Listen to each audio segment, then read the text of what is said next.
La Compagnie de la Montagne d'Or a de nouveaux alliés. Le républicain Paulin Brunet est à la tête de la toute nouvelle association des Amis de la Montagne d'Or. Il met l'accent sur les aspects bénéfiques du projet aurifère, création d'emplois, retombées fiscales à suivre dans ce journal. Et puis la France et le Brésil poursuivent leur coopération dans le cadre de la santé. Une réunion de travail a été organisée par l'Agence régionale de santé hier et aujourd'hui à Cayenne. Cette rencontre permettra de poursuivre les travaux de l'an dernier. Enfin, au chapitre culture du théâtre dans ce journal, ce mercredi, les comédiens de la confrérie La Loutre ont donné leur première représentation, garantie 100% improvisation. Les détails dans ce journal. Madame, Monsieur, bonsoir. Merci de nous rejoindre pour cette tranche d'information. Ouvrons ce journal avec la création prochaine d'une association pour soutenir le projet aurifère de la Montagne d'Or. Les Amis de la Montagne d'Or, c'est leur nom. Ils sont une petite douzaine de membres à ce jour, avec à leur tête Paulin Brunet, des Républicains. Ils souhaitent mettre en avant les aspects positifs du projet minier industriel. Les détails dans ce reportage de Gaël Wassim. Ne pas laisser le débat aux opposants. Cet après-midi, un comité de soutien a vu le jour pour montrer l'intérêt des sympathisants pour le projet minier qui fait débat actuellement dans l'ensemble de la Guyane. L'association Les Amis de la Montagne d'Or, menée par Paulin Brunet en tant que président, sont bien décidés à apporter leur appui à la réalisation de ce projet industriel qui, pour certains, n'ont aucun intérêt pour la Guyane. J'ai décidé, certains m'ont demandé, de prendre mon bâton de pèlerin pour créer cette association et fédérer les gens qui sont pour le projet. Alors, je précise bien, c'est un projet des Amis de la Montagne d'Or. C'est-à-dire que nous sommes pour le principe du projet. Mais nous verrons au fur et à mesure comment aller à l'intérieur de ce projet et tenir compte des amendements qu'il faudrait porter, parce que beaucoup de gens ne sont pas contre le principe, mais ils sont contre les modalités. Donc on travaillera les modalités bientôt. La partie la plus importante, c'est l'emploi. Un projet économique doit déboucher sur l'emploi. Il faudrait donc être exigeant vis-à-vis des promoteurs, d'abord sur le nombre d'emplois. Mais de toute façon, il faut bien des employés pour faire tourner une usine. Mais sur l'emploi local et l'utilisation des entreprises locales pour le développement. Pour moi, l'emploi est au centre de tout. Pour Gaston Yapara, membre de la communauté amérindienne, l'intérêt de ce projet est d'intégrer les jeunes au sein d'un plan de formation. Donc cette association, c'est une opportunité déjà pour la Guyane dans le retombée économique. Et que pour moi, en tant qu'Amérindien, je vois beaucoup de jeunes Amérindiens qui n'ont pas d'emploi et puis qui s'enivrent devant les libres-services. Donc pour moi, c'est vraiment une main tendue pour que ces jeunes puissent s'insérer dans la vie active. Plusieurs actions seront menées dans les semaines à venir et nul doute que la bataille d'opinion ne fait que commencer. Un mot de santé à présent dans le cadre de la coopération transfrontalière en santé entre la France et le Brésil. Une réunion de travail a été organisée par l'Agence régionale de santé hier et aujourd'hui à Cayenne, je vous le disais. Cette rencontre permettra de poursuivre les travaux sur les 8 thématiques adoptées l'an dernier. L'aide médicale urgente, le VIH et la tuberculose ainsi que les maladies vectorielles. Les détails dans ce reportage de Jonathan Lariot. Dernier jour des rencontres transfrontalières sur la santé entre la Guyane et l'État de l'Amapá. Aujourd'hui, autour de cette table, les différents acteurs de la santé des deux pays mettent en commun leurs expériences pour un combat très similaire. La pathologie est la même et le flux de personnes qui transitent entre nos deux frontières est équivalent d'un côté comme de l'autre. L'important est que l'on puisse réagir de manière préventive et aussi sur le terrain. Le traitement au Brésil est fonctionnel et celui de la France aussi. C'est pour cela que nous devrions continuer d'échanger pour peut-être parvenir à un projet transfrontalier qui faciliterait nos actions sur le terrain des deux côtés.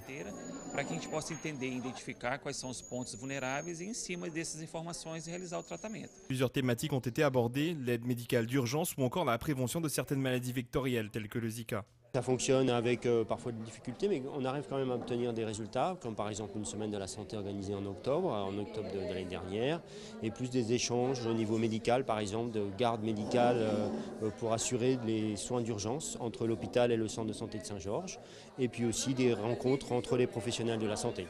L'amélioration, c'est d'aller plus loin sur les prises en charge transfrontalières, par exemple sur les questions d'aide d'urgence médicale. C'est une vraie question.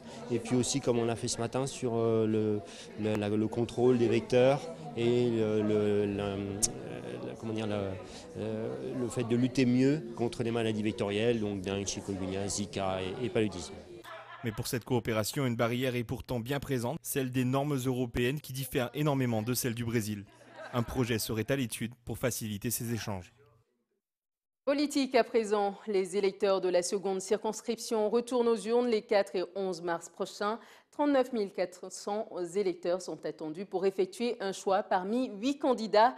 Que pense-t-il du fait d'avoir à retourner aux urnes? Gaël Wassim leur a posé la question à Saint-Laurent-du-Maroni. Regardez. Est-ce que vous allez voter pour les prochaines législatives? Oui, comme tout le monde, c'est un devoir de citoyen. Ouais, je vais voter, c'est normal. Ouais. Qu'est-ce que vous pensez du fait que vous soyez obligé de retourner aux urnes? Eh ben, apparemment, il y a des fraudes, il y a des trucs. Bon, j'espère que cette fois-ci, il n'y en aura pas. Et puis, ça va se passer dans les meilleures conditions. Est-ce que ça vous dérange parce que vous avez voté une deuxième fois par rapport à ces législatives-là? Non, ça ne me dérange pas. Vous avez déjà un candidat prédéfini ou pas du tout? Oui, bien sûr, j'ai. Bien sûr que si, il y va de la vie de nos communes respectives, de nos vies respectives, de nos vies de tous les jours. On ira voter, c'est sûr. Absolument. Pourquoi? Que pensez-vous du fait qu'il y ait un recours?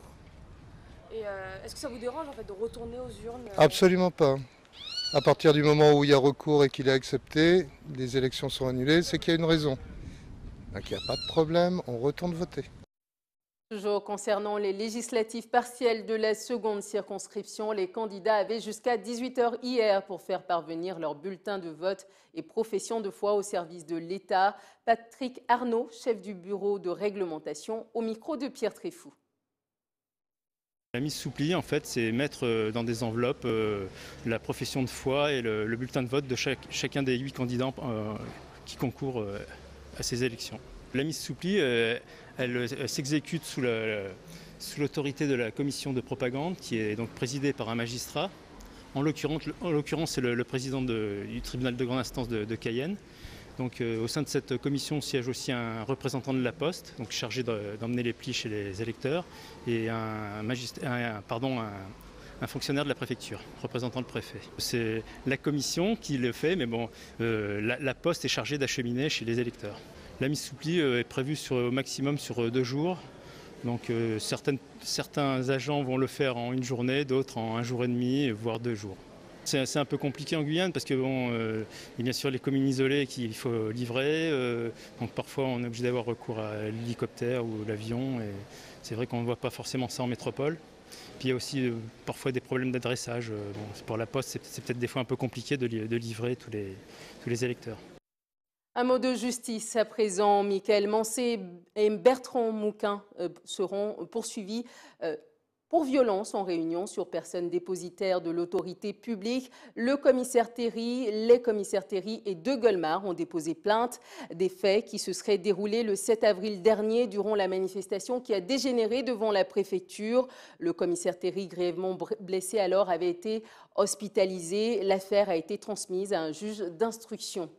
Dans le reste de l'actualité, rendons-nous en Martinique avec les habitants de Grand-Rivière qui se sont vus proposer une solution temporaire, une citerne de 23 mètres cubes et 1000 packs d'eau. Solution obtenue après leur mobilisation coup de poing d'avant-hier. Pour rappel, les habitants de Grand-Rivière sont privés d'eau courante depuis 2 semaines, alors que la rivière, seule source d'alimentation et tributaire du mauvais temps, elle est toujours trouble et donc impropre à la consommation. Le plan B a-t-il réussi à apaiser les habitants? La réponse avec José Le Chertier. Se réapprovisionner dans des citernes, un bond dans le passé. Ça fait l'ancien temps, mais il faut faire avec, c'est la nature, on n'y peut rien. Hier, la rivière était bien claire, aujourd'hui, regardez sa couleur. On n'y peut rien, c'est la nature, hein. Qu'est-ce qu'on peut faire? On fait avec. C'est un peu doux. Je suis obligé de descendre chercher gloire au panier. Mais c'est pas un bagage qui... Bon, il parle loin, moi, ça va tout prix. Mais ce temps le fait. Je me rappelle comment paye, qu'on nous paye, pas ça, moi. Si certains s'en accommodent, pour Léandre, c'est l'incompréhension. Jusqu'à maintenant, on n'en sait rien, parce que normalement, apparemment, il a dit qu'à partir de 17 h, on aurait eu de l'eau hier, mais jusqu'à maintenant, on n'a rien du tout. Ça fait 1 mois et demi qu'on a des problèmes avec ça, et personne ne s'est jamais manifesté. Maintenant, On ne sait pas qu'est-ce qu'ils nous proposent. Apparemment, ils ne proposent rien parce qu'ils ne proposent rien du tout. Hier, avec cette réunion, on nous a parlé de dessaler l'eau de mer. Vous vous rendez compte? Dessaler l'eau de mer à Grand-Rivière. On a une rivière, maintenant il faut dessaler l'eau de mer. C'est incompréhensible. Dessaler l'eau de mer, l'une des solutions évoquées en effet par la SMDS, même si elle n'est pas privilégiée pour l'instant. On a évoqué 3 solutions. La première solution, c'est une modernisation possible de l'unité existante de façon à pouvoir élargir la plage d'utilisation par rapport à la turbidité et également le débit. La deuxième solution, qui est une solution à beaucoup plus long terme, c'est la remise en activité des forages existants. Il y a aujourd'hui 4 forages d'exploration qui ont été faits, qui doivent d'abord nous apporter des garanties en termes sanitaires, ce qui n'est pas le cas aujourd'hui. Et une des troisièmes solutions que j'ai effectivement évoquées, pourquoi pas imaginer une solution mobile de dessalement d'eau de mer, puisque finalement on a la mer à côté. Donc ces 3 solutions, on met d'abord en œuvre la première, c'est-à-dire une modernisation de l'unité existante. 2 citernes fixes de 200 mètres cubes desservent les habitants de la commune, celles de Beauséjour et de Bellevue. 1500 packs d'eau ont été également distribués aux familles. Cap-Nord a aussi affrété un camion-citerne de 26 mètres cubes, mais aujourd'hui, les conditions météo ne lui ont pas permis d'accéder au site. Un tour en Guadeloupe à présent. Depuis 2 jours, l'île est placée en vigilance jaune pour mer dangereuse. Des vents forts qui immobilisent les bateaux des pêcheurs. Si de nos jours, ils sont avertis par les données météorologiques, il fut un temps où les pêcheurs devaient se fier uniquement à leur instinct pour sortir en mer. Jacques Canneval, Patrick Curie et Moïse Dechter se sont intéressés à la question. Regardez. Depuis plusieurs jours, les marins-pêcheurs sont contraints de rester à quai. Vigilance jaune oblige, mais les hommes de la mer ne restent pas les bras croisés. C'est l'occasion de s'occuper du matériel ou de l'administratif. Au moment de vigilance jaune, ces marins-pêcheurs-là, ils sont occupés de ça qui est à faire à terre, c'est-à-dire si on a des casiers en préparation, il y aura fait une feuille, si on a des filets à eau, tout ce qui concerne la pêche. Il y a fait une feuille. Parce qu'il y a un papier administratif peut-être en retard pour profiter pour y faire. Peut-être on a des outils pour mettre en place pour profiter. Si c'est vous qui avez fait casier NAS, il faut occuper des NAS même dans le coin, ça a un petit côté pour rester plus faible. En principe, là où on a un pêcheur actif, ou toujours que tout le monde pour faire au niveau des travailleurs. Parce que même si on vit un jour, ça ne veut pas dire qu'on ne peut pas travailler. Une situation qui enfonce un peu plus la profession dans la précarité après des événements cycloniques. Effectivement, ça a généré l'eau peut-être pour marins-pêcheurs. Surtout actuellement, nous avons des difficultés de vie. Bon, si vous savez exactement, ces pêcheurs-là te descendent dans la rue là, ils te collaient déjà pour Maria, il y avait l'autre qui connaît passé là. Donc, toujours en fait. Donc, ce qui a fait néanmoins 4 à 5 mois, nous avons un problème perpétuel. Nous avons des problèmes récurrents, des problèmes de marins-pêcheurs qui, au niveau de charges, l'UFSAF, rôle, etc. Et quand on de plus en plus mettre ça arrête, dès que vous ne pas payer, il va passer sur comptable. Donc, on m'a empêché aux abois actuellement. Pendant le carême, propice à la consommation de poissons, c'est un vrai coup dur pour les clients qui vont devoir prendre leur mal en patience avant de retrouver des produits de la mer sur les étals des poissonniers. 187, c'est le chiffre du jour. L'an passé, la commission de surendettement des particuliers a reçu 187 dossiers contre 236 en 2016, soit une baisse de 26,7%. Cette baisse se poursuit cette année encore, car en janvier, seuls 11 dossiers ont été déposés contre 17 il y a un an. Sur les 187 dossiers déposés en 2017, 177 ont été jugés recevables. Bonsoir Kerwin. Bonsoir Ayo. Doit-on considérer que la baisse des dossiers de surendettement traduit une amélioration de la situation économique en Guyane? Il serait difficile d'être aussi catégorique que ça. Mais je vais vous donner un autre chiffre. Donc, pendant le mois de mars et avril, pendant le mouvement, il y a eu 52% de dossiers en moins déposés par rapport à l'année dernière. Donc, soit les gens ne pouvaient pas se rendre physiquement à cette commission, soit les difficultés financières avaient été ajournées, ou soit les gens ils ont décidé d'attendre. Voilà. Et quel est le climat général en ce moment? Donc, les chiffres fluctuent en Guyane depuis des années. Donc, vous avez évoqué tout à l'heure 236 dossiers donc, en 2016, 187 en 2017 et 194 en 2014. Donc, on voit que les années se suivent, ne se ressemblent pas. Mais ce qu'on constate surtout, ce qui est assez grave, c'est que ces dernières années, on constate une augmentation des personnes qui ont recours plusieurs fois à la commission. Donc, c'est-à-dire que c'est des dossiers qui reviennent continuellement. Quels sont les profils qui habituellement ont recours à cette commission de surendettement? Donc je reviens encore sur les chiffres de l'année dernière. Donc 55% des personnes qui ont déposé des dossiers l'année dernière se trouvent dans des situations très compliquées. Donc c'est-à-dire qu'ils ont ce qu'on appelle, donc je regarde mes notes, ce qu'on appelle une capacité de remboursement négative. C'est-à-dire qu'une fois qu'on a relevé les charges quotidiennes de ces personnes-là, donc le loyer, le trait de la voiture, des choses comme ça, ils n'ont pas cette capacité à rembourser un emprunt. Donc c'est-à-dire qu'ils se trouvent dans une situation compliquée. Donc ils sont obligés de passer par la commission pour pouvoir trouver une solution. Donc on voit quand même qu'il y a une certaine augmentation de la précarité en Guyane, mais je pense qu'il faudra effectivement regarder l'évolution de ces chiffres dans les années à venir. Merci Karine de votre intervention. Je vous en prie. Dans le reste de l'actualité, un mot de culture dans ce journal avec de l'improvisation au théâtre de Macoria. Ce concept est né au Canada. Les acteurs jouent son texte et devant le public avec la participation également du public. Ce mercredi, la confrérie de la Loutre, une troupe de comédiens amateurs, a fait sa première représentation. Pierre Tréfou est allé à leur rencontre. C'est des comédiens hors du commun. Regardez. L'art en Guyane est timide, pas assez de lieux d'exposition, pas d'école d'art et trop peu de subventions pour les artistes. L'art en Guyane est trop discret. Pour y remédier, l'association Alliance Art Création a décidé de donner un coup de pied dans la fourmilière.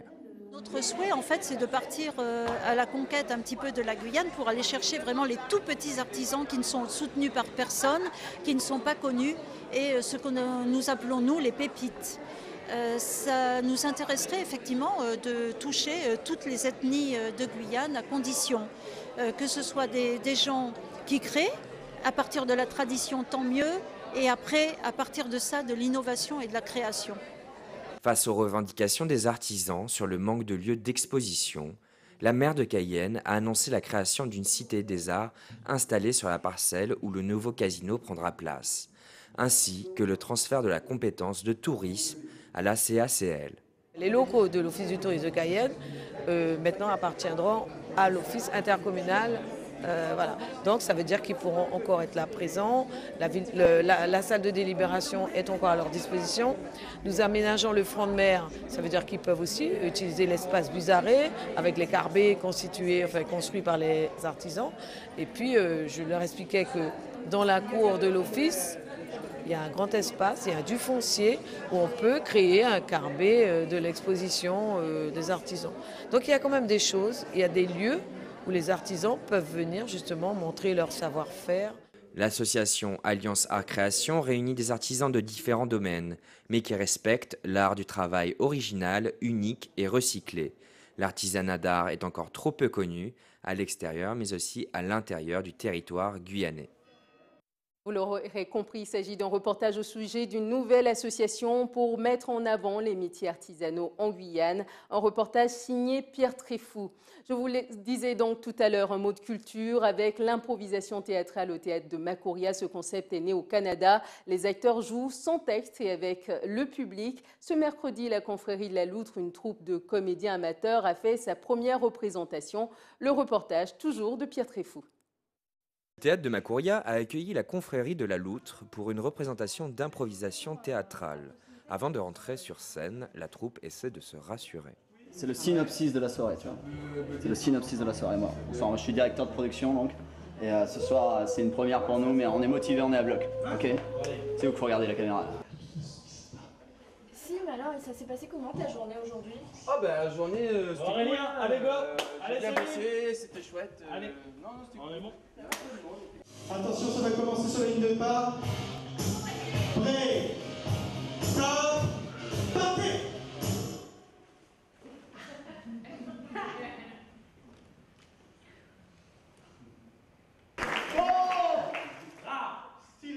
Borastyle, c'est une nouvelle méthode de contraception qui permet de... On se pille. Après avoir présenté différents exercices d'improvisation, la confrérie lance un match d'improvisation théâtrale. Deux équipes s'affrontent et un arbitre se charge de faire respecter les règles et de comptabiliser les points. Les deux équipes doivent improviser des histoires autour des thèmes proposés par le public. Bon, ça doit être dans nos veines, hein, je suppose. Hein. C'est les banquiers qui ont été inventés au Moyen-Âge, leurs racines sont lointaines. Les roumains, en plus on est filmés. Prends-toi, pilule. Elle est trop tard.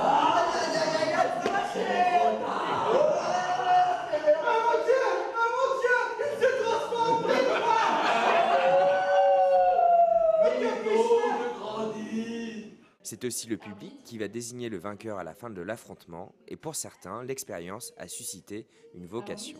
Ça m'a donné envie de développer mes techniques d'improvisation, de savoir justement intervenir, être plus réactif, savoir vraiment m'approprier une histoire et la développer spontanément.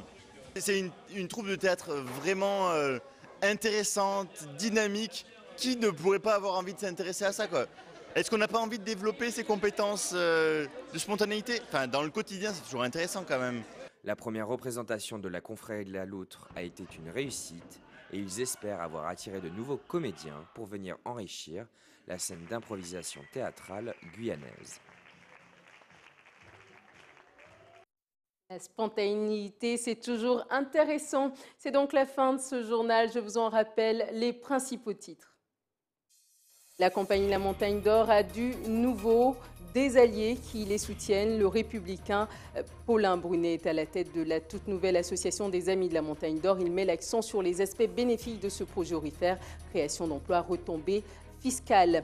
Et puis, la France et le Brésil poursuivent leur coopération dans le cadre de la santé. Une réunion de travail a été organisée par l'Agence régionale de santé hier et aujourd'hui à Cayenne. Cette rencontre permettra de poursuivre le travail de l'année dernière. Enfin, au chapitre culture du théâtre, dans ce journal, ce mercredi, les comédiens de la confrérie de la Loutre ont été donnés une première représentation garantie 100% improvisation.